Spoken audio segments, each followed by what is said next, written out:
All right, let's engage then with Dr. Shadi Maganoe, Senior Lecturer at the Wits School of Law, just talking about earlier MPs meeting on the Impeachment Committee. They've now decided that they will be meeting next week to consider the list of nominees for evidence leader. Dr. Maganoe, thank you so much for your time. So in our previous conversation, you talked about, this being, really uncharted territory.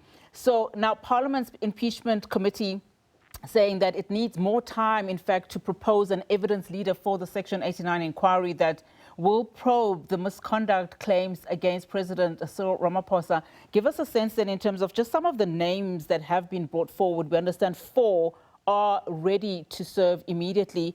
Of course, Impeachment Committee members deliberating on those names: Advocate Kate Hofmeyer, Zinzile Matebese, Vuyani Ngalwana, Ishmael Jamie and Bule Sileka. What are your impressions thus far?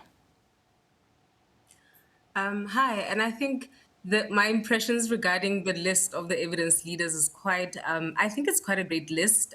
We have very great legal minds that have been put in front of Parliament.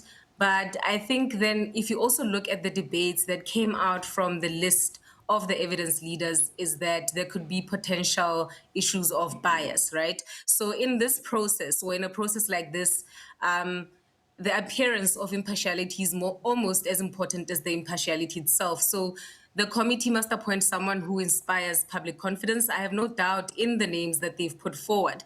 But I think the reason why they've probably postponed, apart from the interdict order that's looming around this process, I think it's because of that issue of biasness.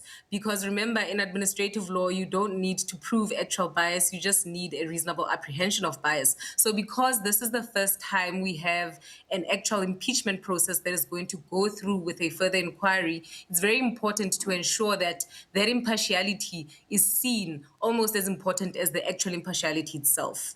Yeah, and of course, the committee is saying that they will then have time to meet next week. But we know that this week, in fact, on Friday, the Western Cape High Court is expected to hand down judgment in Ramaphosa's application to interdict the impeachment proceedings.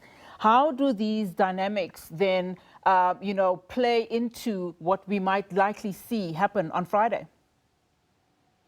I think Friday's judgment is going to be very important when it comes to what happens next, because the court will basically decide whether the committee should continue with its work while the president reviews that application. Because remember, the review application is still pending. It hasn't been decided yet. So if the interim interdict is granted, the committee's work will effectively be paused, and then the review will go ahead. So if it's not rejected, or if the interdict is rejected in that sense, the committee can continue with its work, and then it can prepare its evidence, its list of evidence leaders, and then also including confirming its terms of reference. So generally, interdicts are not appealable, or you can't appeal an interdict. However, I think in this instance, whichever decision the court makes, one of the parties to that interdict is probably going to invoke that Section 18 from the Superior Courts Act, and that's where we may see an instance where an interdict is being appealed. I want to just go back to, the list, of course, of evidence leaders that, have been debated around. We know that there was a list of 9, 4 who are available. The significance of choosing someone who all political parties, at the very least, are comfortable with, given just the stakes and what is rather at stake here?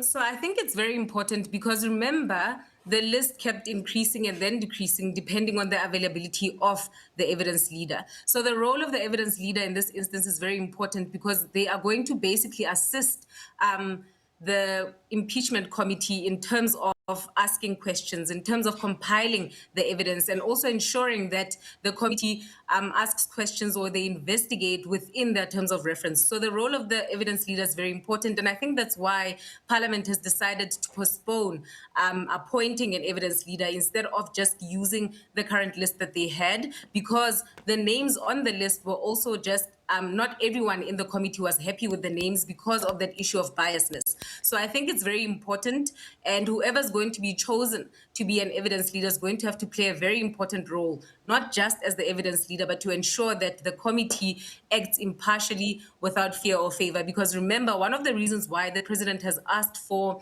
an interdict is because he is of the view that he's going to suffer irreparable harm. So the role of the evidence leader, apart from the chair of the committee, would basically also be to ensure that the president and whatever process that takes place in the impeachment committee ensures that it's run procedurally fair, so we don't find ourselves with another review.